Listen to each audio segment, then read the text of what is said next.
Bienvenue pour ce 4e épisode de Jamais trop tard. Déjà quatrième, hein. Vous avez toutes les rediffusions sur YouTube si jamais ça vous intéresse. J'avais le lien tout à l'heure, je l'ai déjà oublié. Je vous le repartage. Je l'ai juste ici. Voilà.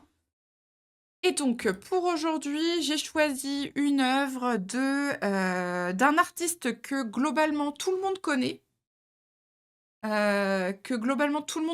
Mais que en vérité, on ne connaît surtout qu'une seule œuvre et on connaît pas tant les autres, je trouve. Je trouve que ces œuvres et encore, celle que j'ai choisie fait partie des œuvres les plus connues, il a surtout une œuvre qui est, ultra connue dans l'histoire, de l'art, qui est, Le Cri et donc l'artiste, c'est Edvard Munch. Hop, je nous mets là. Pablo Escobar. Ça, c'est pour un galeriste, pour ouvrir une galerie, comme pour les coiffeurs, vous savez. Là, cette fois-ci, j'ai choisi L'amour et la douleur, qui date de 1893.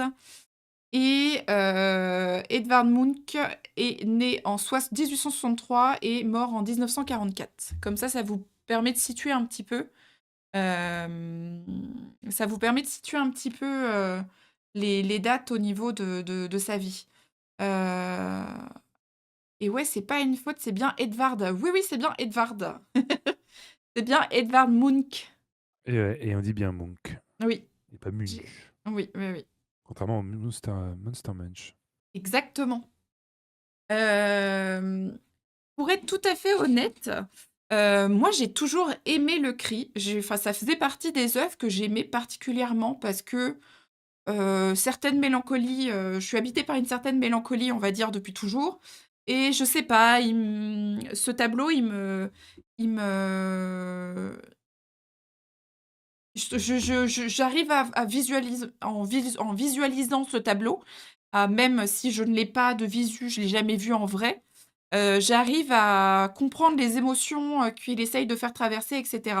En tout cas, il fait naître quelque chose en moi qui est de l'ordre de l'émotion, etc.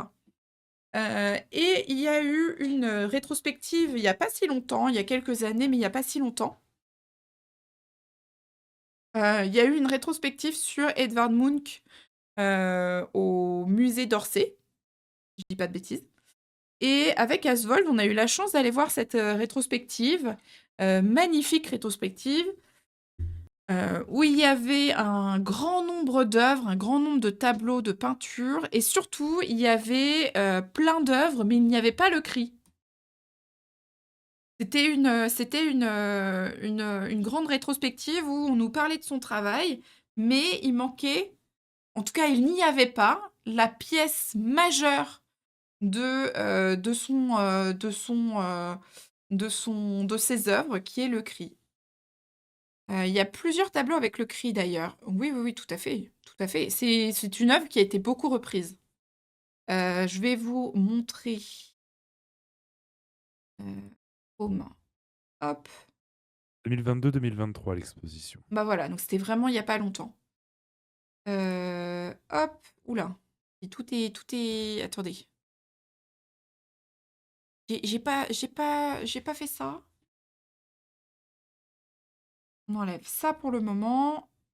Qu'est-ce que c'est en train de me mettre? Je suis en train de vous montrer mon anti-sèche, attendez. Non, vous devez pas voir l'anti-sèche, vous. Voilà, c'est bon. Hop, autre œuvre. Pour restituer le cri, voici le cri. Merde. Hop.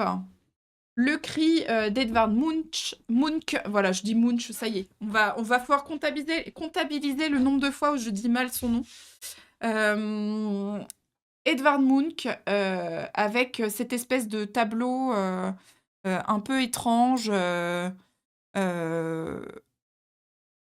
très étrange en fait. Très étrange, avec des couleurs vives et des formes qui ne sont pas tant empreintes du réel et en même temps qui n'est pas si loin. Enfin, il y a un truc un peu d'inquiétante étrangeté, je trouve, dans ce tableau. Je sais pas, ce tableau, j'adore cette image. Je trouve elle est à la fois simple et complexe, j'aime toute cette image et c'est vrai que c'est du coup un tableau qui a été beaucoup repris, qui a été beaucoup, retravaillé, voilà, qui est très connu dans ce qu'on se fait, de l'histoire de l'art et quand on pense à des œuvres. Le cri fait partie des œuvres les plus connues, je pense. Mais quand on y réfléchit bien, bah, en fait, Edvard Munch, on ne connaît, principalement, j'ai envie de dire, cette œuvre. Je ne sais pas si vous connaissez d'autres œuvres de lui, en dehors de L'amour et la douleur que je vous ai montré juste avant? Il y a beaucoup de vagues. Je sais pas si c'est des vagues. Pour moi, c'est le ciel. C'est le ciel et la mer. Elle fait oui, le ciel et la mer qui se confondent. Pour moi, je pense que là, c'est l'horizon avec, l'espèce d'horizon, de nuit, qui arrive et au-dessus, le soleil qui se couche, enfin, un espèce de mélange un peu bizarre. Moi, j'y vois pas des vagues. Marrant. En tout cas, voilà, c'est un tableau, qui est très connu, et au final, quand on y réfléchit, on connaît assez peu de choses de son œuvre et quand, Harold nous dira si c'était, la même chose, de son côté, mais quand on est, allé voir cette exposition, j'ai découvert l'artiste. En fait, je me Je suis dit: connaissais pas «Mais» grand-chose, je connaissais une ou 2 œuvres de plus, mais je pensais pas que c'était, si intéressant que ça et qu'il y avait autant de choses, cool autour de ça. ouais, moi, je pensais vraiment que, je sais pas, en fait, je m'attendais pas à grand-chose. Je savais qu'il y aurait pas le cri, mais du coup, ça me rendait curieuse et il y avait d'ailleurs, ce tableau, je crois qu'il faisait l'affiche. En tout cas, il fait la couverture du livre et déjà, juste ce tableau, je le trouve absolument incroyable. Avant d'aller au musée Munch à Oslo, je connaissais rien d'autre. J'ai rien retenu, PTDR. Mais non, mais quel enfer. C'est quoi c'est il vient nous troll, en fait. Oui, je connaissais probablement que le cri. J'ai probablement vu d'autres œuvres, mais sans faire le lien. Oui, c'est possible, c'est possible. Donc pour, revenir, donc en effet, Edvard Munch est un artiste norvégien. Il est peintre et graveur. J'ai 12 ans, mais oui, tout à fait, tu as 12 ans. Peintre et graveur. Ce qui est intéressant de savoir, c'est que, il a eu une vie de merde. Mais pas que. Il s'est quand même redoré au niveau de sa vie de merde. Il a beaucoup connu, tout ce qui est, malheureusement, maladie, décès dans sa famille, et cetera, et cetera. Il a eu beaucoup de frères et sœurs, mais donc il a perdu sa mère, quand sa dernière, sœur, est née, et après, bah, il y a eu la tuberculose et du coup, ça a emporté, plusieurs de ses adelphes, et voilà. Donc et en plus, il a souffert, pendant très longtemps de dépression. Il a eu des problèmes d'alcoolémie, il a eu une sœur qui souffrait de dépression aussi et qui a été internée. Enfin voilà, le cadre familial est assez, particulier, et du coup, ben, le fait de savoir ça, ça nous permet déjà de comprendre des petits biais ou des petites choses, sur ce qui l'anime quand il peint et quand, il veut montrer des choses par le biais de ses compositions, de ses images et cetera. Ah oui, il y avait à Bâle de peinture avec des gens malades. Oui, oui, oui, c'est un sujet très récurrent dans son œuvre. Tout à fait. Trop fun tout ça. Oui, c'est trop fun, mais vous allez voir en finale, sa peinture, elle est, on va en parler, mais sa peinture, elle est beaucoup plus, peut-être que sa peinture a une partie de mélancolie, mais elle est moins triste, je trouve, que ce qu'on pourrait imaginer au final, par rapport à la vie que lui, il a traversée. Et après, sur la deuxième moitié de sa vie, ça allait vachement mieux, Oui et sur selon sa moi. deuxième partie de sa vie, ça allait beaucoup mieux, en fait, il y a eu, la partie, où en gros, lui, il voulait devenir artiste, son père ne voulait pas, son père voulait qu'il fasse des études, qu'il devienne ingénieur, lui n'en avait aucune envie, hem il s'est un peu brouillé avec le père à cause de ça, parce que le père, en plus, c'était une éducation, on va dire, assez dans la religion, etc. Donc assez stricte de ce côté-là. Sa mère est décédée quand il avait 5 ans. Il avait une sœur aînée qui avait juste 1 an de plus que lui. Elle est décédée, il en avait 14. Enfin voilà, c'est globalement, ça l'a beaucoup travaillé et c'est à l'âge de 16 ans qu'il s'est dit: «Moi, je veux faire de la peinture» et il a décidé qu'il allait faire de la peinture et donc il a tenu tête, on va dire, à son père ou en tout cas, il a fait des études, il a fait un début d'études mais il s'est consacré qu'à la peinture, donc il a continué comme ça. Après, il a été, en effet, il a traversé la dépression, ça a été, compliqué, mais on va dire qu'il y a un moment donné où, il y a des personnes qui se sont intéressées à son œuvre, et qui ont, voulu exposer son œuvre et c'est aussi dans ces moments-là où ça allait mieux parce que, bah, forcément, quand, je bah, il a commencé à avoir un petit peu d'argent avec ses toiles. Il a pu s'acheter une maison, il a pu du coup sortir, parce qu'il a été interné aussi pendant un moment et le fait d'être, en maison, de soins et de ça l'a guéri aussi, ça l'a aidé à se sortir de ça et donc après ça, quand il est sorti de la maison de soins et qu'il a acheté sa maison, ça allait déjà, tout de suite, bien mieux. Donc il a pas eu d'enfant, il s'est pas marié, il a eu des amantes, mais toujours très compliqué, la relation au couple a toujours été très compliquée dans sa vie, mais en tout cas, voilà, c'est un personnage qui est quand même, très animé par des émotions fortes et qui a eu, des passages dans sa vie, quand même assez tragiques, mais qui a quand même réussi à remonter la pente vers la deuxième partie, de sa vie.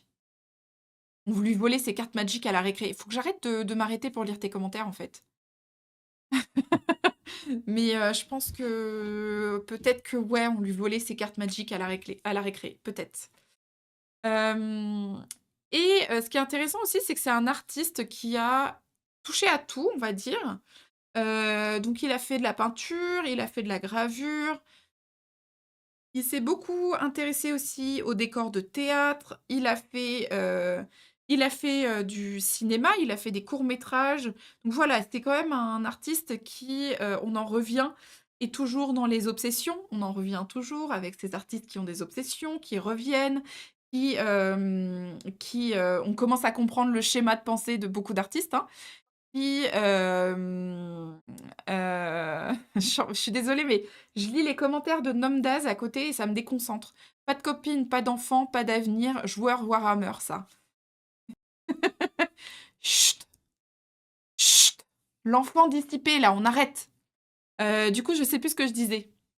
Mais, globalement, voilà, il a essayé plein de médiums différents. Il était, dans une envie enfin pas dans un besoin, même pas dans une envie, mais dans un besoin, de créer, d'essayer de toujours aller plus loin dans la recherche de ces thématiques et dans et cetera et cetera. Donc voilà, pour, on va dire, globalement présenter, le peintre. Je sais pas si toi, Asvold, tu as des trucs à rajouter sur sa vie? Ses Non, problèmes de santé ou des peu de choses. Juste, j'ai quelques infos sur sa fin de vie où il a été forcément déclaré artiste dégénéré par les nazis, ah oui, bah, oui. puisqu'il il est mort en Alors 44 à le 80 ans et quelques. oui, à 88 ans, Je je sais laisse plus calculer. exactement. Alors moi, j'ai même vu que c'était un peu bizarre Ouais, donc lui tout à lui fait. alors, comment Munch se disait antifasciste. Il était très perturbé par la montée du nazisme en Europe et notamment donc en Allemagne, puisqu'il a vécu aussi à Berlin. Il aimait beaucoup l'Allemagne, et du coup, ça l'a profondément, troublé, d'avoir, la montée du fascisme en Allemagne. Il a été, évidemment, catégorisé par les nazis, faisant partie, de l'art dégénéré, parce que voilà, l'expressionnisme, à ce moment-là, c'était pas trop accepté. Hem et en même temps, quand il est mort, ce sont les des nazis qui ont fait, sa commémoration. Ouais, en fait, c'est parce que donc, le pardon, le parti, nazi, norvégien, c'est ça? Il est Mmh. norvégien? Tout à Le fait. parti nazi norvégien comme c'était quand même un artiste sur sa fin de vie qui a une, certaine renommée et Oui un et du certain, pognon. du pognon et que culturellement, c'était un des rares artistes norvégiens à être connu et ben, ils ont quand même essayé de s'emparer, Ouais, de son image à sa mort et ouais, effectivement, il y a une cérémonie, avec, croix gammée et tout par le parti nazi ouais. norvégien, à sa mort. Mais en même temps, ouais, œuvres confisquées, œuvres volées, Mmh. revendues, un grand classique du nazisme. Mais ouais, ouais, donc c'est, Oui, tout à fait et en plus, du coup, il avait pas d'enfant, donc il a légué l'intégralité de ses biens je crois que c'était à Oslo. Je me souviens plus de quelle ville, mais en tout cas, il a relégué absolument, tous ses biens, sa maison, enfin ses terres, parce qu'en plus, il avait acheté sa maison, mais il avait acheté toutes les terres autour. Il a relégué tous ses biens à la ville, et donc la ville a fait un musée en son nom et cetera, en son honneur, mais comme il avait pas de descendance, il a tout légué. Donc bon, je pense qu'il y avait, quand même, une part bah, il y avait un certain respect à montrer quand même.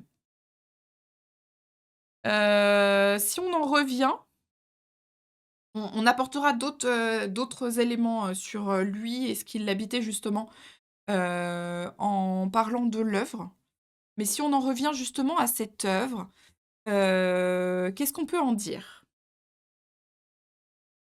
Asvold, si tu veux dire des mots et vous dans le chat, n'hésitez pas à dire si vous avez des choses qui vous traversent, qui vous sautent aux yeux ou qui qu'est-ce que vous pouvez en dire de cette œuvre, que vous avez sous les yeux? Qu'est-ce moi, qu'on je trouve ce voit qui est déjà et cetera?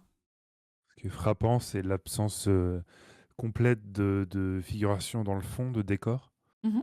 C'est-à-dire qu'il y a vraiment rien.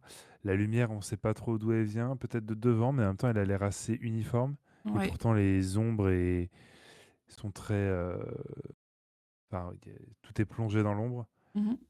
Heu, Donc il y a même Nomdas qui dit: «C'est les sombre», en effet.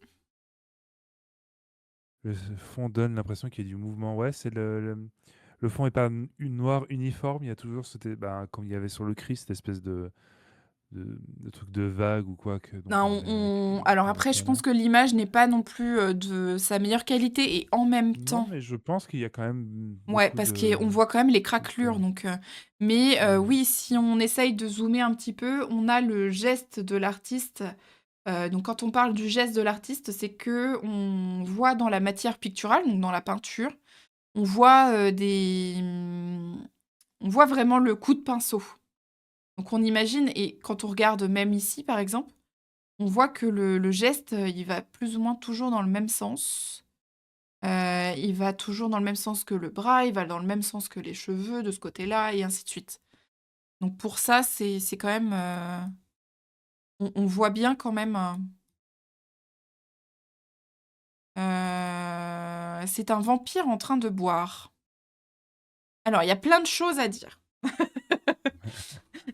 Si on reste d'abord sur, qu'est-ce qu'on voit sans partir dans l'interprétation.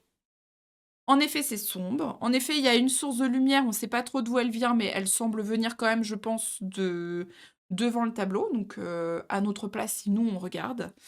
Hem, on a du coup 2 personnes, un homme et une femme, il semblerait. L'homme qui est penché vers l'avant, la femme qui l'enlace. Les cheveux du gars sont de la même couleur que le fond, tout à fait. Mais en vrai, Même c'est ses une personne humaine vêtements ou une personne et animale, je suis pas sûre. C'est une personne humaine, ce sont 2 humains.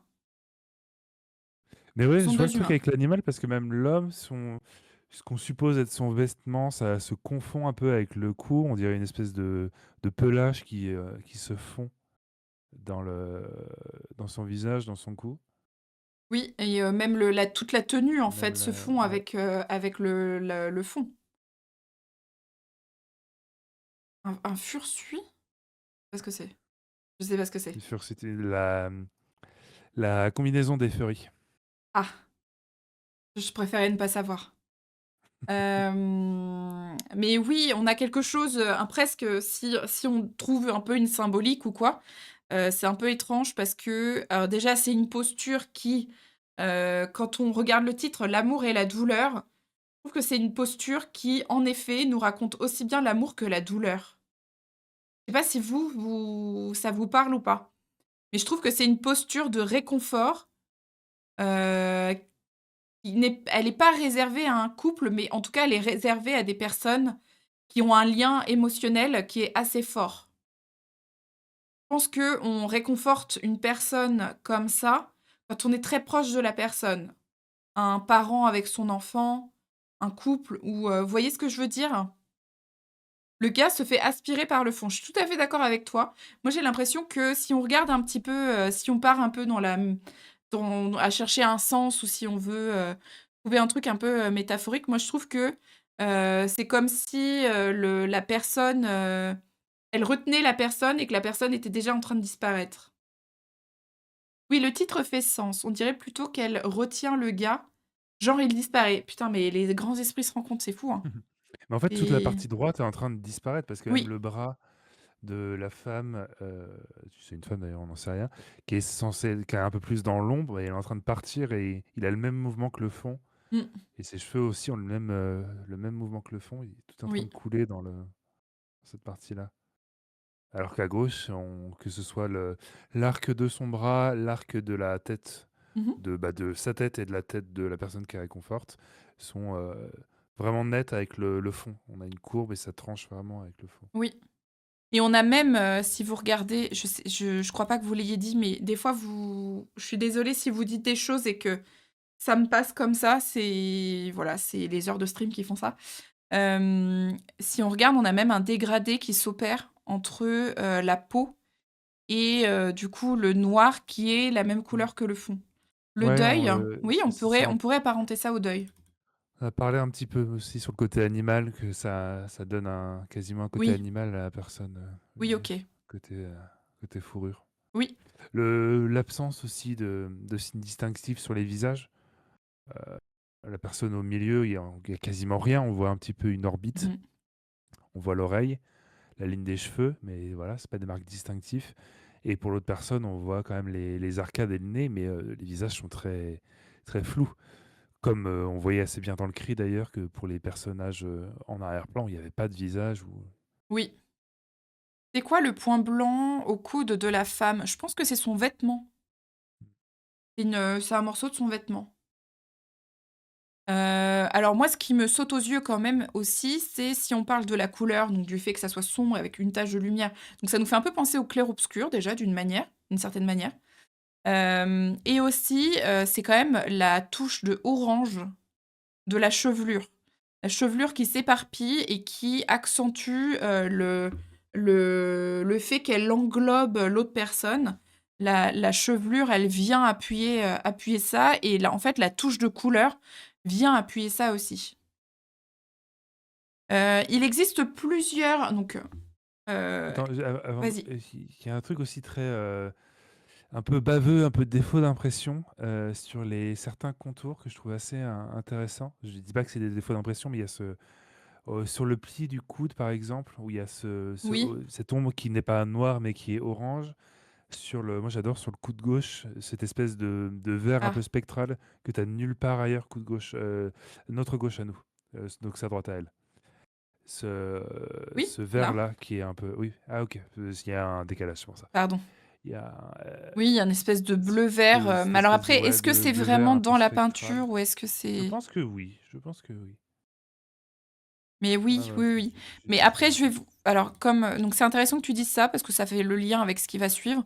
Edvard Munch, il faut savoir que quand il a un sujet, quand il a une composition, il l'a fait, puis il l'a refait, puis il l'a refait, puis il l'a refait et il l'a fait, mais un nombre incalculable de fois. Enfin, non, il le fait un nombre on peut, compter le nombre de fois où il refait un tableau, mais les sujets, ils reviennent toujours. Et notamment la femme aux cheveux longs roux. Donc c'est une femme. La femme aux cheveux longs roux est un sujet qui revient très souvent dans ces tableaux. Notamment, le couple revient très souvent dans ces tableaux. Et donc, il y a cette version de l'amour et la douleur. Et du coup, on retrouve le trait vert qu'il y a tout autour. Et en fait, on a même le halo tout autour qui vient renforcer. Hop. Avec toujours la même posture, toujours le deuxième bras qui Ah et disparaît du coup, le blanc à gauche, c'est pas, vêtement de la femme, c'est et la main. la chemise. Il y a le bout de chemise qui dépasse Ah oui, c'est la main et la la manche chemise et après la le che le bras bout de de chemise blanche. l'homme.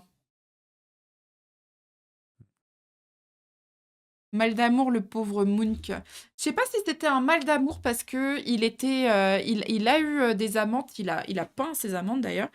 Euh, il a eu il a eu des femmes dans sa vie. Mais il le dit toujours que la vie maritale, c'était pas pour lui. Et il y a quand même eu des moments un peu bizarres, notamment avec une de ses compagnes où ça s'est terminé un peu en violence, entre les 2. Ça s'engueulait beaucoup. Donc je pense que ça devait pas être de toute façon, s'il était, dépressif et alcoolique, je pense que ça devait pas être joyeux. Et voilà, enfin, il y a un truc un peu bizarre entre ça. Je pense qu'en effet, une relation très saine il avait pas une relation très saine à l'amour et au couple. Et c'était peut-être pas plus mal qu'il soit seul si il y avait des histoires après de disputes un peu violentes. Je t'aime, mais je ne veux pas m'engager. Il aurait fait fureur dans le Tinder game actuel. Ah bah oui, ça c'est clair. Peut-être un amour impossible. Je sais pas si c'est un amour impossible, je sais pas. Et en tout cas, voilà, ça c'est une autre version, beaucoup plus colorée du coup, mais toujours avec ses cheveux qui disparaissent, enfin qui englobent. Le teint de l'homme devient beaucoup plus blafard pour cette version, comparé à la femme qui a un teint, on va dire, moins blafard. Je sais pas comment le dire autrement. Le mec est clairement bleu comme un mort, non? Oui, un peu, ouais, tout à fait. Alors, du coup, c'est marrant parce qu'on va faire un rebond avec ce que nous a dit Sam tout à l'heure. Parce que, en fait, un jour, donc il a montré cette toile à un ami écrivain. Je vais essayer de vous dire son nom.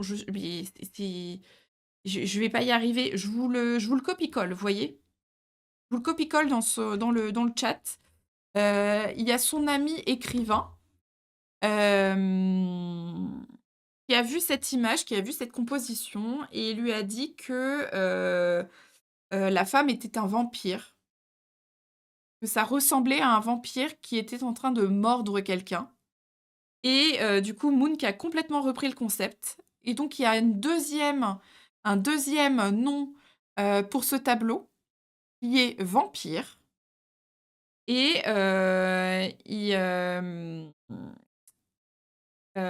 qu'est-ce que je voulais dire? Et du coup, l'arrière-plan renforce le côté, vampirique. Merde. L'arrière-plan renforce le côté un peu l'aura, vampirique et un peu, menaçante, de l'histoire. Donc il y a, 2 noms pour cette œuvre. Il y a «L'amour et la douleur» et il y a aussi «Vampire» qui est son deuxième nom. Bleu comme un mort parce qu'il se fait sucer le sang. Oh my god, j'avais pré-shot, mais oui, tout à fait. J'avais pré-shot.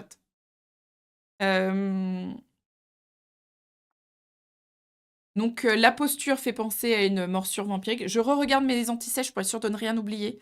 Et en effet, moi aussi, j'avais dit que on avait donc la posture qui est à la fois donc entre l'amour et la douleur, on a à la fois la posture, en effet de personnes qui, enfin, je maintiens que je trouve que ça reste une posture pour, des personnes, qui ont un lien émotionnel et la douleur parce que, il y a une espèce de disparition qui se fait, d'une première personne et du coup, la mort, dans tous les cas, si, on en croit, cette morsure vampirique la douleur parce que, bah, morsure, quoi.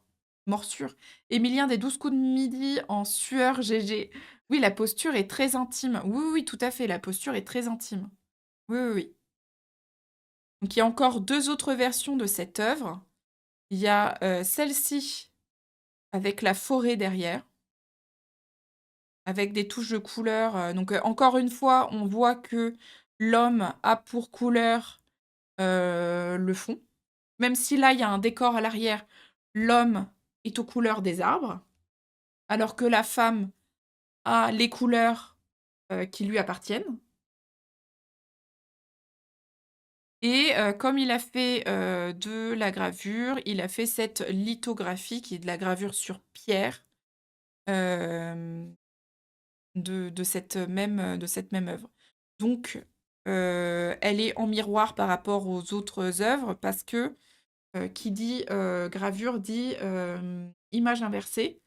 Et du coup, il a pas dû se dire qu'il voulait que ça soit dans le même sens. Je sais pas, il y a pas pensé, j'en sais rien. Mais du coup, là, on a une image en miroir et toujours, on retrouve l'espèce de, d'aura et toujours, on retrouve le vêtement de l'homme qui s'apparente au fond de l'image. Toujours, Et là, toujours, on voit toujours. bien aussi, comme sur une des autres versions, l'espèce d'ombre derrière la femme qui est beaucoup plus prononcée, Oui, enfin, derrière le couple. toujours.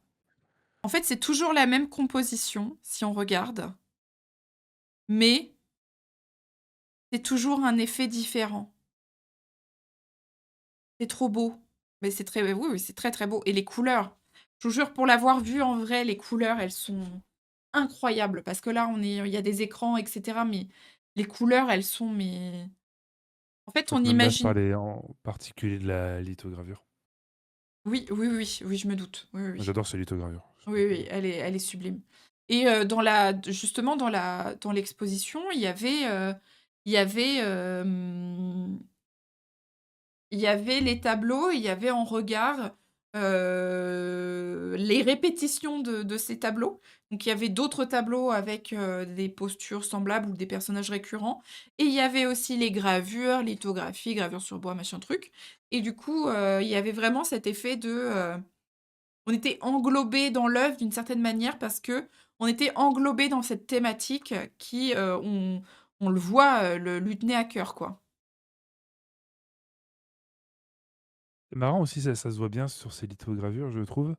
C'est le à quel point il peut parfois se concentrer sur certains détails et aller quasiment dans l'abstraction sur d'autres. Par exemple, là, la main de la femme au premier plan, elle est très Mmh. maîtrisée, elle est Ouais. très détaillée, même ses cheveux et une partie de son visage, même si le visage est plus esquissé. Mmh. Et derrière, on a des choses qui sont beaucoup plus expressionnistes, voire quasiment abstraites. Alors les cheveux, c'est bien que tu me le dises parce que, ça me permet de donner une citation par rapport à la symbolique de la chevelure. «J'ai symbolisé la communication entre les êtres séparés à l'aide de longs cheveux ondoyants. La longue chevelure est une sorte de fil téléphonique». Pour lui, c'est un lien, qui relie les personnages, cette espèce de longue chevelure, dégoulinante, qui recouvre les 2 personnes. Donc chauve égale difficulté de communication. Ok, Oui, je comprends. exactement et ça colle, hein, ça Ça fait coïncide. sens. Ça fait Ça fait sens. sens. Je peux vous donner d'autres choses, d'autres citations quasi tentaculaires, mais totalement, oui, oui, totalement. Pour vous donner d'autres citations, hem donc c'était, non, alors attendez, avant ça, il faut quand même que je vous montre aussi d'autres œuvres de lui. On n'a pas dit énormément de choses sur cette œuvre, mais en même temps, elle rejoint un corpus d'autres œuvres puisque, hem, Edvard Munch, en gros, il a décidé de faire ce qu'il appelle un cycle, où en gros il a fait plusieurs œuvres qu'il englobe dans un même, comment dire? Package, je sais pas comment le dire autrement, dans un même, tout et ça s'appelle la frise de la vie, où en gros, il a voulu, via différentes, scènes qu'il a représentées, représenter la vie, que ça soit par le biais, de la représentation de l'amour, que ça soit par le biais de la représentation de la maladie, que ça soit par le biais de la représentation de la mort et c'est tellement un quelque chose d'important dans son travail que l'accrochage de ses œuvres, est pensé via ce dialogue. En gros, les œuvres dialoguent entre elles pour raconter une histoire et cette histoire, c'est comment une vie, se déroule en quelque sorte. En passant par quel cap, en passant par quelle thématique et cetera. Donc ça, ce tableau-là, il fait partie de la frise, de la vie. Je pourrais pas vous dire, j'ai pas trouvé l'information, mais je pourrais pas vous dire, combien il y en a exactement de toiles qui fait partie de cette, frise. Je sais pas si toi, Asvold, tu le sais? Aucune idée. Non, pas du tout. Et j'ai pas trouvé d'informations à ce sujet parce que je voulais même avoir, tout de répertorié, j'ai pas trouvé. Mais je vais vous montrer d'autres œuvres qu'il a pu faire. Heu, il y a les cendres et donc, par ce biais, ça vous permet de voir que, ben, dans ce gros package qui est, la frise de la vie. Et ben, en fait, les personnages, c'est toujours les mêmes personnages qui reviennent.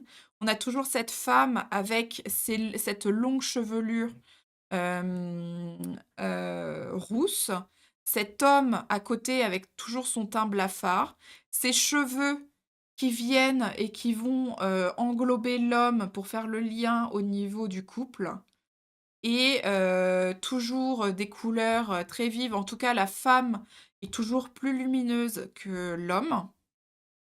Et toujours dans des décors qui parfois sont un peu étranges. En fait, ce sont des décors qui, l'ont entouré, pendant sa jeunesse. C'est les décors des fjords, norvégiens et cetera. Donc on retrouve les grandes forêts, on retrouve, en tout cas des espèces d'étendues d'eau, de lacs et cetera. Et donc ça, c'est toujours très récurrent et ça revient à chaque fois dans ses œuvres. Pour ce qui est de la frise de la vie, il dit: «La frise de la vie a été pensée comme une série cohérente de tableaux qui doivent donner un aperçu de la vie. J'ai ressenti cette fresque comme un poème de vie, d'amour et de mort». Voilà. Donc ça, c'est ce qu'il disait en 1919 et il a dit également dans un journal en 1889, donc on est, dans,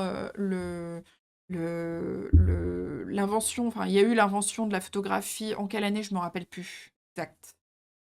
C'est quelle année l'invention On de la va tous photographie? crever. Oui, on va tous crever, ça c'est vrai. Et donc lui, il disait: «Nous voulons autre chose que la simple photographie de la nature. Nous ne voulons pas non plus peindre de jolis tableaux à accrocher au mur du salon. Nous voudrions un art qui nous prend et nous émeut, un art qui, naîtrait du cœur». Je rappelle que, Edvard Munch faisait partie, du courant expressionnisme. Il faisait même partie des pères fondateurs de, l'expressionnisme et l'expressionnisme, c'est, c'était au moment des années, début des années, 1900 et en gros, c'est une mise en avant des émotions et on retrouve dedans toujours des couleurs vives, des couleurs fortes et des formes qui se déforment, qui sont presque pas naturelles, très, très, comment dire? Comme on peut le voir derrière, par exemple, les espèces de galets, ou, les arbres, très simplifiés ou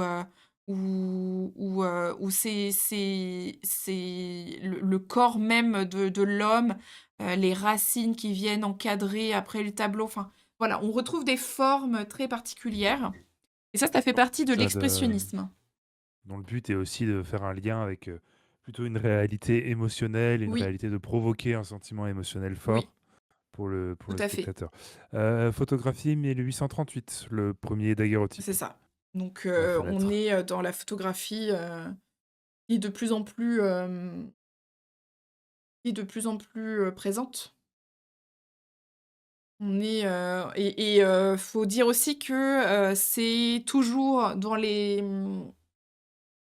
courants artistiques, il faut se dire que c'est toujours un moyen, quand il y a un courant artistique, c'est toujours un moyen de dire: «On ne veut pas faire pareil que les précédents», mais malgré tout, on reprend toujours quelques éléments des précédents et moi, je sais pas, j'y vois quand même, quelque chose, comme un petit tacle de l'impressionnisme, où, bon, elles sont bien belles vos peintures, de paysages, qu'on accroche, enfin, pas que impressionnistes et encore aussi avant l'impressionnisme, toutes les peintures académiques et tout ça.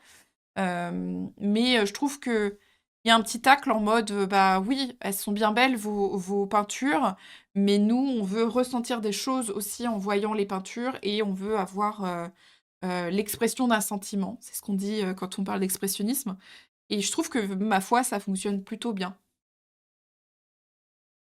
D'autres peintures, on a, j'ai oublié son nom à celle-ci, l'anxiété. Dans ta face, Monet. On a l'anxiété et ben, toujours on retrouve les décors, du cri, pour remettre le cri. Le cri, on a le décor du cri sur avec, le pont, sauf qu'on a, d'autres personnages qui sont juste là. Et d'ailleurs, en passant vite, je vous ai montré cette œuvre qui est, un soir à, dans la rue Karl Johan. Si on regarde les personnages, on a presque l'impression que c'est les mêmes personnages qu'ici, avec le même Et regard ça, hagard. et ça pourrait même être les personnages tout au fond du cri d'ailleurs. Oui, également. Il avait la flemme, il a copié-collé. Alors si on essaye d'aller plus loin que «il avait la flemme, il a copié-collé», je vous rappelle quand même que, Edvard Munch a pendant, sa vie, utilisé plusieurs médiums. Il a fait du court-métrage et il a fait des décors de théâtre. Et ils ont pas une bonne skincare routine, c'est vrai, c'est vrai.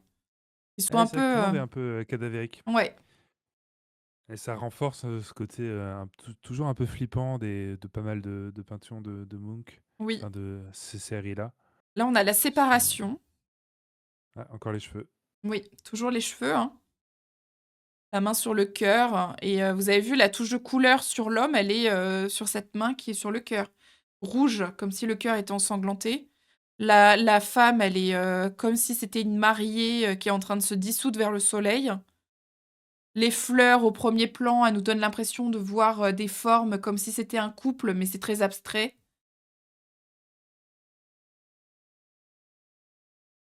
Là, on a le baiser. Le baiser avec, les visages qui se confondent.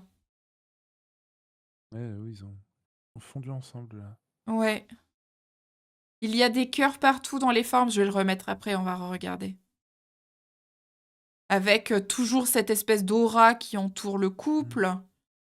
La noirceur avec juste un tout petit peu de lumière sur le côté. Aussi appelé, oui, roulage de pelle. Et là, on a, la mélancolie. Il y en a d'autres, hein, il y a je vous ai épargné toutes les toiles, sur la mort. Et là, elle est marrante, on dirait vraiment une photo, photo de Mmh. vacances un peu à l'arrache, Ouais, ouais, oui, avec la totalement. personne qui sort à moitié du cadre. Et Moi, je trouve encore qu'il une fois, il y était a un truc très... vas-y. Pardon. Il y a un truc très... dans le visage, un truc très simple, et en même temps, ça pourrait être un truc d'auteur de BD, là. Oui et en fait, c'est ça, je trouve que c'est très contemporain. Alors, Mm. carrément la vibe. On a en fait, ce qui est intéressant, c'est que on est vraiment dans quelque alors, le fait que tu dises que ça pourrait être de la BD, ça, il se casse après avoir réussi ses ricochets. Ce qui est intéressant avec, le côté, bande dessinée, c'est qu'on est dans de la narration. Mmh. D'où le fait que, il s'est quand même, intéressé au cinéma et aux décors de théâtre. C'est qu'on a à travers ses œuvres, on a une pièce qui se joue devant nous. On a quelque chose qui se joue devant nous. On a quelque chose qui nous est raconté. On a une narration qui se crée au fil de ses œuvres.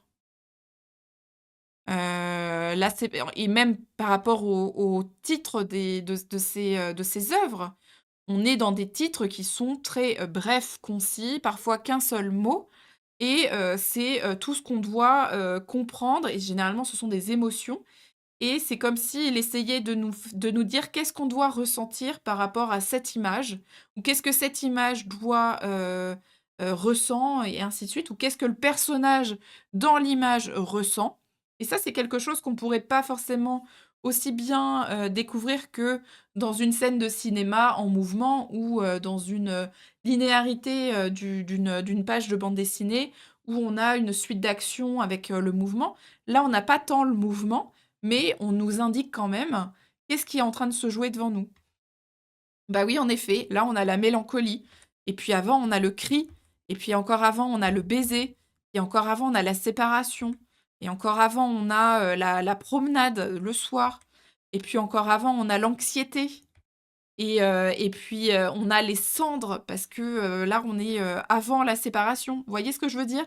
On est vraiment dans un fil conducteur qui, petit à petit, nous parle, de la vie et de toute façon, c'était le cœur de son travail. Il voulait nous parler de la vie et ma foi, il l'a plutôt bien réussi. Je ne sais pas comment vous ressentez la chose, mais finalement, il y arrive plutôt bien, non?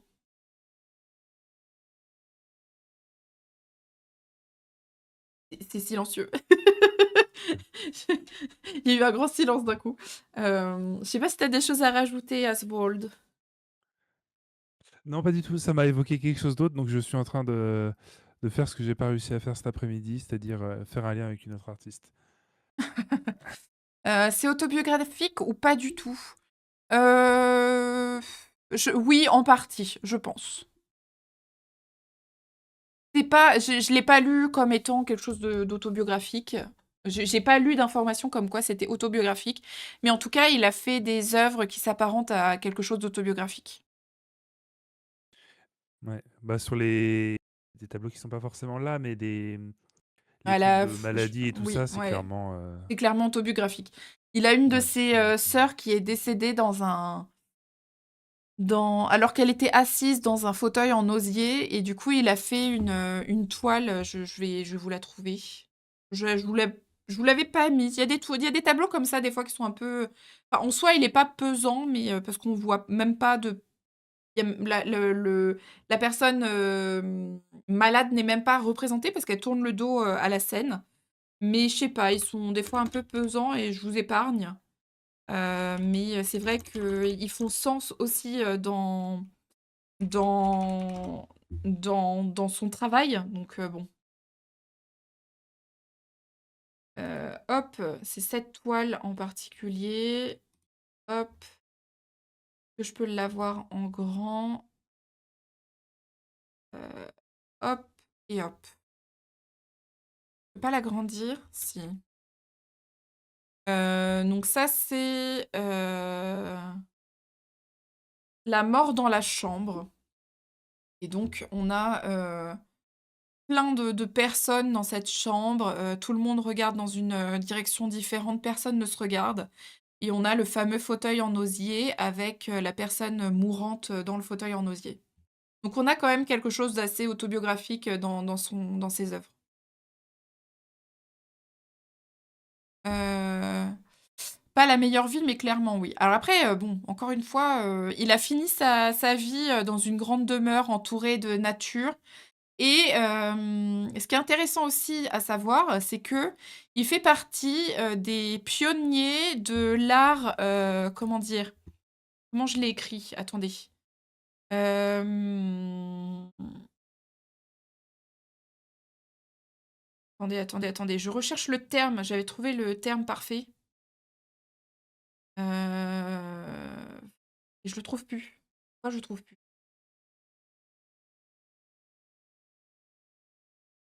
L'art accessible. Parce que, il faut savoir que quand il a eu, sa demeure avec toutes ces terres et ben, ses tableaux, il les a accrochés dehors. Il les a suspendus à des arbres, il les a mis, sur les grilles et voilà et qui voulait pouvait venir voir ses œuvres. Lui, il a complètement, sorti ses œuvres, des musées et voilà. C'était vraiment, quelqu'un qui voulait rendre accessible tout ça.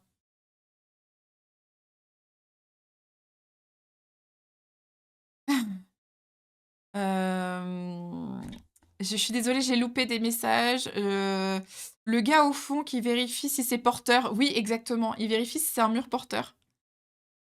Mal posé ses plaintes. Méga stylé, ouais, méga stylé. Donc voilà, Edvard Munch. Maintenant, vous saurez un petit peu plus sur la vie d'Edvard Munch quand vous verrez une référence au cri. Parce que des références au cri, il y en a énormément. Re Nao, re. Il y a énormément de références au cri et quand vous en verrez, et bah, écoutez, vous saurez maintenant. Vous saurez que, bah, oui, en effet, il y a Edvard Munch qui a fait ça et qui n'a pas fait que ça, qui a fait plein d'autres choses et qui avait, plein de choses à nous raconter, sur tout ça. Je tiens quand même à préciser aussi que, sur la fin de sa vie, et ça, c'est quand même un truc qui est très récurrent chez les peintres.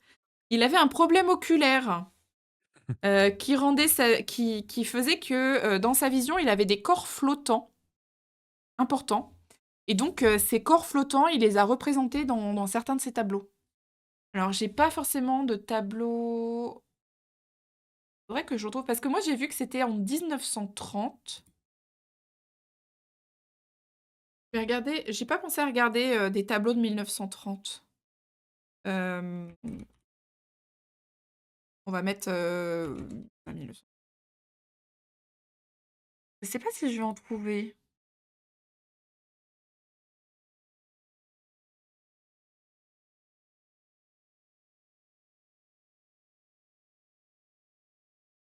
Pas sûre. Hop, cette œuvre. Ça c'est quoi? Non, 1913-1914. Je vous montre quand même parce qu'elle est vraiment très, très chouette. Hop, les travailleurs qui rentrent à la maison. Espèce de photo un peu caméra cachée. Je vais faire des corps flottants, on veut pas savoir. Mais voilà, avec, les espèces de cercles, un peu partout et les croix et c'est très étrange. Et je sais pas, parce que moi j'ai vu, il faudrait que je re-regarde cette information. Moi j'ai vu que c'était en 1930 qu'il avait eu des problèmes oculaires. Mais ça se trouve, c'était quand même avant. Je sais pas, il faudrait que je revoie. Donc voilà.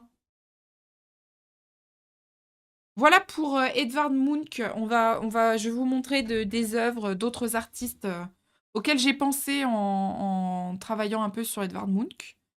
Je sais pas si vous, ça vous fait penser à des choses. Plusieurs questions. Est-ce que du coup, vous connaissiez Edvard Munch? Est-ce que vous avez découvert ou redécouvert Edvard Munch? Est-ce que ça vous donne envie, est-ce que ça vous donne envie, d'en savoir un peu plus sur lui ou de voir d'autres œuvres? Oui, mais juste le cri, OK. Le dernier, on dirait mon cerveau. Ah, je sais pas. Je sais pas c'est lequel le dernier. Lui là? Le dernier, genre dernier du premier plan quand même? Je sais pas. Ou lui là? Celui-ci? OK. Ça a l'air d'avoir été un bon gauchiste. Oui, TDAH, bonjour! Bonjour! Bonjour TDAH, TDAH, ici dépression. Ah punaise. Un trouble anxio, dépressif. Est-ce que,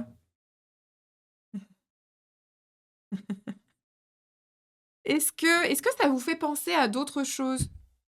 Je connaissais vite fait, OK. Est-ce que du coup tu te dis: «Ah c'est cool quand même d'avoir d quand même tu quand même fait le musée d'Oslo». T'as vu le cri du coup? Me voilà maintenant professionnelle de l'art. Non, parce qu'il y a tellement de choses, je pense qu'on n'a pas dit. Si seulement, on en vrai savoyard, bah oui. Il y a tellement de choses qu'on n'a pas dit, hein. Encore une fois, on discute, d'art, mais on discute pas non plus, pendant hyper longtemps. Mais, Et elles sont, oui, 4 versions, ouais. est-ce que je peux t'embêter et rechercher d'autres œuvres de Munch? Oui, bien sûr, non, non, Te mais faire vas-y. parce qu'il y a son portrait en lithogravure que je trouve trop cool, Ouais. qui est encore plus frappant en vrai. Tu, le portrait lithographie Munch normalement. Alors Celui il où y en on a voit juste plusieurs sa tête qui flotte, au dans milieu le du ouais, au milieu de du ouais, du noir. avec un petit détail, quand tu ouvres l'image.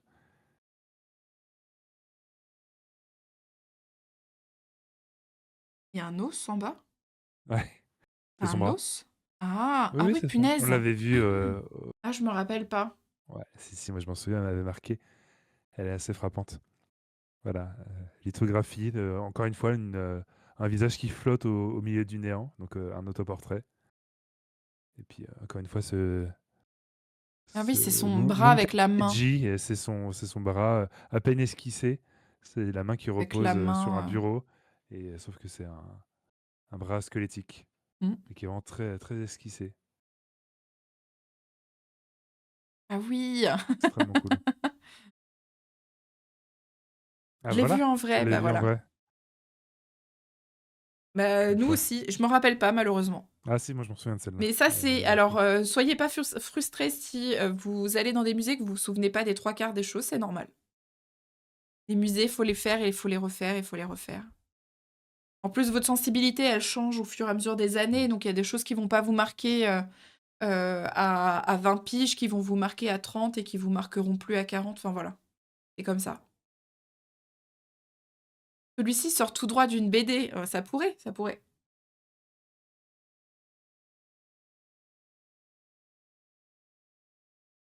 Est-ce qu'on parle d'autres Ouais. œuvres? Est-ce que moi je peux commencer parce que c'est pour rebondir justement avec Harley Oui, Quinn. tout à fait. Tu as mis, des choses? Ouais, j'ai un truc qui s'appelle Tove Johnson. En autre artiste? Ouais, autre Oui, artiste, et il y a un dossier. connais. Hop là. Du coup, puisqu'on parlait BD, en fait, j'y avais déjà pensé cet après, mais je me disais pas assez intéressant, et puis en fait, je m'en fous. Moi aussi, mais Donc, je bien voulais sûr que si. parler de un petit peu. Moi, ça me refaisait penser beaucoup à Tove Johnson, donc une artiste pas très loin. Elle est suédoise. Non, elle est pas suédoise. Elle est suédophone, mais elle est attends, finlandaise. Ouais, c'est finlandaise, mais d'une famille qui parlait suédois. Donc, son œuvre la plus connue, c'est Les Moumines, une série Oui, de c'est pour ça que je me livres. dis: «Mais je connais, Ouais. mais oui, oui, mais oui». Ah, tu peux ouvrir un Moumine au pif. Ouais, celui-là il est très bien, en couleur. Rose. Donc, une série d'œuvres pour enfants, Oui, il veut assez pas cool, une espèce de. me l'agrandir. Il y était. Je sais pas, peu importe. Très cool de petits personnages un peu inspirés du folklore local, et qui vivent des petites vies complètement libres sur une île assez déjantée, très, très, très, très cool. Et Tove Johnson a fait beaucoup de choses, puisqu'elle a fait de la peinture, elle a écrit, elle a fait de la poésie, elle a fait de l'illustration, et c'est quelqu'un d'assez étonnant, qui a fini sa vie à vivre sur sa petite île qu'elle avait achetée avec sa femme. Quelqu'un de très cool, né en 1914, morte en 2001, Oui. donc peu de temps après. Et il y a plusieurs choses qui me faisaient penser. Il y a donc niveau illustration, on connaît beaucoup les Moumines forcément. En même temps, elle en a fait énormément, énormément, à tel point que c'était un petit peu, à un moment, elle en avait un peu marre parce qu'elle a fait son succès là-dessus, sur les Moumines, mais elle était très pressurisée par son éditeur, et je crois Ah qu'elle est oui. publiée dans un magazine aussi. À un moment, faire tout le temps des Moumines et les produits dérivés, c'était un peu saoulant. Ouais. Donc, elle a quand même réussi à faire La autre végétation, elle chose. est dingue. J'adore celui-là. Ouais, il est trop beau. Là, je trouve qu'on est vraiment dans l'héritage des illustrateurs norvégiens, Mmh. finlandais. Je pense aussi à... J'ai mangé son nom, mais celui qui avait fait plein de contes nordiques, un peu dans ce style-là. Voilà, c'est vraiment splendide.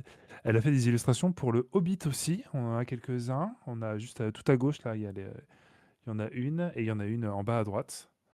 C'est Donc ça, c'est Moumine. les... Comment? Non, Ça, ça, c'est c'est... le Hobbit. Oui, il y a écrit Moumine caractère. C'est pas les... oui, ça doit être un plantage, Ok, parce que ça, c'est censé être le moment dans le Hobbit où les nains viennent chez Bilbo. ok. Il y a une édition d'ailleurs récente, ils ont réédité, ils ont refait une très belle édition du Hobbit avec les dessins de Tove Jansson. C'est paru il y a quelques mois, en octobre, je Trop crois. bien. Donc si vous voulez, je l'ai pas racheté parce que j'ai déjà trop d'éditions du Hobbit, mais trop cool. Et en bas à droite aussi, on a un autre truc du Hobbit. Et là, il va falloir trouver, pour ceux qui connaissent le Seigneur des Anneaux, qui est le personnage central. Voilà, un petit jeu. Un vieux fou, je pense. Qui est ce Oh non, je suis personnage dans incapable de l'eau? dire. Autant je les ai vus je ne sais combien de fois, autant. Si vous avez vu Seigneur des Anneaux, ça marche aussi. Moi, Parce j'ai que je pas. trouve ça un peu marrant, en vrai. Non? Moi, ça me fait C'est penser Gollum. au vieux C'est fou, censé être... là, avec son traîneau et. Non, non, c'est pas Radagast avec son traîneau, c'est pas un Ent. Non, c'est Gollum. Parce qu'en fait, dans le Hobbit, Ah, Gollum, il est pas décrit, quasiment. On sait pas encore à ce moment-là que c'est un Hobbit qui a mal tourné. On décrit juste une créature avec des grands yeux jaunes. Ouais, c'est ça, c'est Gollum dans la grotte souterraine, avec, ah oui, notre ami d'accord. Bilbo en bas à droite avec son épée. Ouais, ouais, ouais. Donc, il a été plus décrit dans Le Seigneur des Anneaux, mais dans Le Hobbit, il n'est pas décrit. Donc, il y a plein d'illustrateurs qui en ont fait des versions. Après. J'ai Bravo, gagné. Namdas, Tu tu gagnes, remporteras ton prix la prochaine fois qu'on te verra. tu gagnes le droit d'offrir des abonnements. Ah ouais, c'est ça. Putain, on a payé ton cadeau. T'as le droit d'offrir 10 subs, allez. T'as le droit d'offrir des Bisous. subs. Et donc, elle a aussi un gros travail de peinture qu'on connaît pas vraiment, mais elle a fait des peintures pour elle et elle a fait aussi pas mal de fresques dans la deuxième moitié de sa vie. Est-ce qu'on peut regarder un petit peu ça? Hop, c'est On a, beau. ah tiens, Les Abri couleurs, elles là, sont. par exemple, ou Murals. Donc ça, c'est des fresques je crois que c'est un hôtel à Mina, je ne sais Ah, plus. ah, c'est pas mal. Une série de fresques un peu sous-marines. Merci Namdaz pour pour Comme quoi ça l'abonnement marche, ce genre offert. de Bah oui, truc, ça hein. marche toujours. Merci Namdaz pour le super cadeau. Merci pour Nounourson. Merci. Oh là là. Les couleurs Donc ouais, sont incroyables. ouais, c'est super mignon. Donc on a souvent des sujets quand même, alors sur ces illustrations et sur ces fresques, des trucs un peu fantastiques, inspirés de la mythologie, inspirés des contes. Mhm. Donc là, c'est un truc un peu marin. Mais sur ces peintures, c'est un peu plus classique, on va dire. Est-ce qu'on peut Alors montrer par attends. exemple la peinture qui s'appelle Abri? Oui. Ah oui. On est Et celui-là, plus ça là m'a dans le. vraiment Ouais. fait penser à Ouais. Munch. Parce que au niveau des couleurs, au niveau des visages qui sont cachés et au niveau aussi du nom, parce que Tove Jansson, elle a connu la guerre forcément puisqu'elle est née en Ouais. 14, donc elle a bien connu la Seconde Guerre mondiale et en fait ça c'est une peinture de d'abri pour Hmm. les bombes. Donc, on a tous ce truc-là Ah oui, ok. de la masse, enfin, des gens qui sont absolument partout et qui font rien de spécial dans un bâtiment Ouais. qu'on comprend Qui pas attendent et. et qui attendent et les visages sont complètement flous. Donc je trouve qu'il y a quelque chose d'assez Ouais. analogue à Munch. Oui, c'est vrai. On, on a une autre aussi qui m'a fait penser à ce que tu disais sur Munch. C'est famille, je sais plus c'est le Ah, titre exact, mais c'est repas de famille ou autre. Alors ça, en vrai, pique-nique, ah ça marche oui. aussi sur le côté paysage quasiment on va revenir sur pique-nique Déshumanisé, après. sans visage. Oui, tout à fait, ouais. Ouais. Et donc repas de famille, il y a ce côté, il y a une scène et en même temps il y a plein de sous-entendus et sur la vie personnelle de Mhm. Tove Jansson qui est au milieu, qui est habillée tout en noir comme si elle était en deuil. Je crois qu'il n'y a pas eu de mort dans sa famille pendant la Seconde Guerre mondiale, mais quand même. C'est un portrait pendant la Seconde Guerre mondiale, puisqu'on voit que son frère à droite est en uniforme. Mhm. Donc c'est censé être une scène de famille, mais il y a une certaine lourdeur entre tout le monde qui est autour de la table de jeu, on ne sait pas Ouais. pourquoi. Les 2 personnages qui regardent le spectateur, c'est Tove Jansson elle-même et son père. Mmh. Les 2 se regardent pas. Apparemment, c'était assez compliqué entre les 2 dans la Ouais. famille puisque, femme artiste et tout ça, Mmh. qui s'est émancipée et donc voilà, une scène familiale mais avec plein de sous-entendus et plein de petits trucs qui sautent OK. pas aux yeux de prime abord. Et le pique-nique, je trouvais ça intéressant entre la simplicité du titre de pique-nique et le paysage qui a l'air, qui est quand même assez étrange, assez flippant, le Ouais. paysage de la scène pique-nique. Je sais pas si tu es retourné dessus, Hop. parce que je ne le vois pas pour Bah, ça l'instant. y est. Ouais, OK. Bah, Et il est donc on dégarni, a quoi. ouais, ouais, ouais, c'est ça, tu l'impression que chaque arbre est différent, un Ouais. truc différent. On sait pas où ils sont, ils ont l'air d'être à moitié sur une plage. En même temps, il Ouais et en même temps, fait c'est bizarre. super moche. Si t'as pas le truc pique-nique, tu comprends pas que c'est un pique-nique. Ouais. Enfin, c'est juste évoqué. Même chose, on a des silhouettes sans visage, des gens qui n'ont pas l'air de faire grand-chose. Ah, je sais pas, il y a un côté assez... En fait, ils ont l'air de regarder le spectateur. ouais. Ils ont l'air Mm. d'être tournés vers le spectateur, surtout. Ouais, et les couleurs des arbres, moi je trouve Les ça arbres sont incroyable. trop beaux, ouais. Les arbres sont Le très, très tronc beaux. rouge à droite, là, qui se Ouais. dégrade vers des nœuds de Ça rose. fait Ça fait penser à penser à Dali. Dali. C'est le Oui, côté un c'est peu vrai. coulant, peut-être, Mmh. Ouais. un peu désolé de certains de ces paysages. Ouais, ouais, ouais, je Mmh. vois, carrément. Ouais, tout à fait. Je vois. C'est très cool, très, très cool. Moi, je connaissais pas du tout le travail, autre que, les, Moomins, je sais même pas comment on dit. Moomins? Momine, ouais. Moomins? De Tove Jansson, donc non, c'est très, très cool. Moi, j'ai choisi, 2 artistes. Alors déjà, j'ai fait simple. Je me suis dit, je sais pas, le baiser avec, le couple qui s'enlace, bah, ouais, ça m'a fait penser à Klimt. Donc D'accord. j'ai rien à vous dire sur Klimt, c'est ça le pire. Il a représenté, Il y a un personnage. train de l'hype lancé! Allez, c'est parti! Tchou-tchou! On fait lancer le train. Donc là, ça veut dire, il faut lâcher vos primes, il faut lâcher vos abonnements, Donnez les tout votre amis. On est argent, s'il vous parti. plaît. Comment? Donnez tout votre argent, s'il vous Ouais. plaît. Et vous avez vu, c'est quand, on va parler du fait que, Klimt Ah, c'est pas faisait mal. merci beaucoup pour les 5 abonnements. Merci, Anne Queen, merci beaucoup. Waouh, merci infiniment. 5 abonnements, mais oh, merci beaucoup. Bienvenue, Izukiya Gaming, Fluffy Panda, Ikazuya, Papi Churros et Wardruna Drak. Merci beaucoup. Ouais, t'as vu ça? Le feu d'artifice d'emote. Merci, merci. Ah, c'est pas mal. Merci.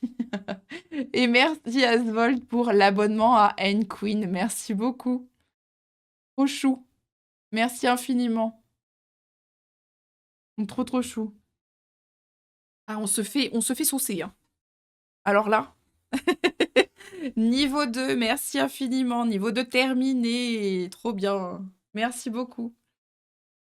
Donc je disais, je reviens à ça quand même. Je disais, moi ça m'a quand même fait penser à Klimt et Klimt qui s'il vous plaît, faisait de la peinture à l'huile recouverte de feuilles d'or. Euh, Excusez-nous, Excusez-nous. bien sûr. Merci pour les 30 bits. Merci beaucoup. Merci Lui, infiniment. il aurait lâché 40 abonnements. Ah, oh lui, ah oui, Au bah, plus moins. que ça même. Au moins, si ce n'est plus. Et voilà, donc c'est la représentation d'Apollon qui embrasse la nymphe Daphné. Et voilà, donc ça m'a fait penser à ça. Ça m'a fait penser dans la posture, dans l'élément.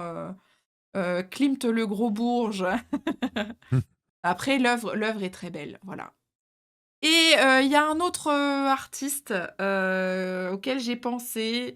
Merci à Svold pour les 30 bits également. Merci beaucoup. Merci infiniment. Ah, qu'on me couvre d'or. Ah, c'est ça. Qu'on me couvre de feuilles d'or. Qu'on me couvre de subs, s'il vous plaît. Je suis désolée, mais à côté de moi par terre, j'ai Moustache qui dort sur le dos avec ses petites pattes en l'air là comme ça, trop mignon. Dans tous les apparts des étudiants en art, des feuilles d'or recouverts, pour recouvrir les murs, tous les meubles, tout, absolument tout. Ça serait quelque chose, hein. Moi, j'ai pensé à Boltanski. Christian Boltanski, quand j'ai travaillé, sur, les œuvres de Munch. Non, Le Baiser? En poster? Ah oui! Ah bah oui, non mais en poster chez plein de gens. Heu Midas a pas eu une super fin. On l'a refait, hein? Ah oui, punaise, j'avais pas Oui, vu il y a eu le un il petit y a quelques eu il messages y a dans eu le un AVC dans le chat. En effet, bah, très, très heu bien, mais pour se torcher les fesses, Midas, c'est quand même ouais. poster. Oh mon Dieu, ça tourne mal. Allez, je termine juste les enfants, je termine juste. C'est pour ça que ça dure pas plus d'1 heure et demie, hein. Ça se dit ça se dissipe. Ça se dissipe, hein. C'est comme les cours, hein, Ah oui, c'est oui, c'est pareil. C'est pour ça que ça dure pas plus d'1 heure et demie. Je vous parle juste très rapidement de Christian Boltanski qui a fait, dans sa carrière, beaucoup, d'œuvres très différentes jamais trop terre, putain. Ah, j'en peux plus. Il a fait, des œuvres avec, des médiums très différents et il a fait ses œuvres, qui sont, je l'ai pas noté, mais si je me souviens bien, ce sont du pastel, avec des voyantes. C'est légal? Quoi? J'ai rien compris. Comment ça avec des voyantes? J'ai pas compris si c'est une blague, j'ai pas compris la blague. Et donc ça s'appelle des scénettes comiques, ça date de 1974. Boltanski, Boltanluge, mais non, mais des médiums, oh punaise. Non, mais je continue de parler, je ne lis plus vos commentaires. Je ne lis plus vos commentaires. Donc il a fait des scénettes comiques. En gros, où il reprend un événement, globalement, un événement présumé de l'enfance et il le peint avec différentes scènes qui sont représentées. Et donc là, par exemple, il a pris, l'anniversaire et on est sur quelque chose d'un peu, à la fois amusant, mais un peu tragique aussi sur certaines choses. Là, j'ai pas pris le tragique, j'ai juste pris l'amusant, un peu, clownesque, un peu surjoué, un peu faux et il nous fait, des espèces de narrations avec, plusieurs, tableaux, en reprenant toujours la même scène, en reprenant toujours le même personnage. Malgré tout, le personnage qui a toujours la même apparence prend le rôle de plusieurs membres d'une même famille et ça nous donne ceci. Donc on a, un premier tableau, où on a «Je souffle les bougies», un deuxième où on a «Mon père me sourit», un troisième avec «Je suis content, c'est mon anniversaire». Et le dernier avec «Ma mère chante joyeux anniversaire». Donc voilà, en fait, je sais pas pourquoi ça m'a j'adore le 3e, je suis content, son anniversaire, il est merveilleux. oui, c'est vraiment, en fait, c'était vraiment le lien entre le fait de reprendre, donc déjà d'avoir une narration qui se fait à travers plusieurs œuvres, qui sont elles-mêmes une série. Donc ça, c'est globalement, c'est ce qu'a fait, Edvard Munch, hein, c'est ce dont on a parlé. D'avoir, toujours, le même décor qui revient, le même personnage. Pourtant, on a quand même, je veux dire, on a les parents et donc lui, en quelque sorte et il n'a pas représenté la mère, il n'a pas représenté le père, il a représenté lui en tant qu'artiste qui se met dans des rôles, un peu saugrenus. Donc voilà. Surtout que c'est incroyable parce que si tu fais ça en photo encore, mais lui, clairement, il se prend en photo en train de faire Oui, ses parents, il redessine la oui, ph une photo de oui, lui en train de faire ses parents, d'imiter mal ses oui, parents, enfin et lui-même, quand il était petit, oui, tout à il y fait. a un niveau, une couche de trucs, assez, Ouais. J'ai pas lu Rigolo. vos blagues. Ça fera rire les personnes sur YouTube qui s'amuseront à C'est lire bien les les blagues. commentaires. J'ai pas lu vos blagues. Voilà, je vous le dis tout de suite, j'ai pas lu. Mais voilà, c'était pour ramener ça encore une fois à quelque chose de plus contemporain. C'est comme à chaque fois, hein. Comme à chaque fois. Mon père me sourit, le père, il est abominable, hein. La tête du père, hein, c'est quelque chose, hein. J'avoue. C'est mon père fait un AVC là plutôt. Donc voilà pour aujourd'hui. Encore une fois, 1h30, hein. 1h30. Précis, hein. Mhm. Alors attendez, on est le 5 avril. Prochain épisode, le dimanche 19 avril. Je pense que je choisirai une œuvre. Je pense. J'ai pas vu le temps passer, bah voilà. C'est fou quand on s'amuse, hein. En plus, vous avez raconté plein de conneries, donc vous avez fait une contre-soirée dans le chat. C'est fou, hein. Bon, écoutez, j'espère que ça vous a plu. J'espère que vous aimez toujours autant le format. Encore une fois, je me sens un peu obligée de m'excuser parce que j'ai l'impression qu'on n'apporte pas non plus toutes les informations qu'on pourrait apporter sur les œuvres, etc. Mais en même temps, je vais pas m'excuser parce que je trouve que c'est très bien comme ça. On se farcit pas trop la tête. On apporte juste des anecdotes et en vrai, si déjà ça peut vous faire découvrir quelque chose ou vous rendre curieux, bah en vrai, c'est déjà tout gagné. Donc voilà.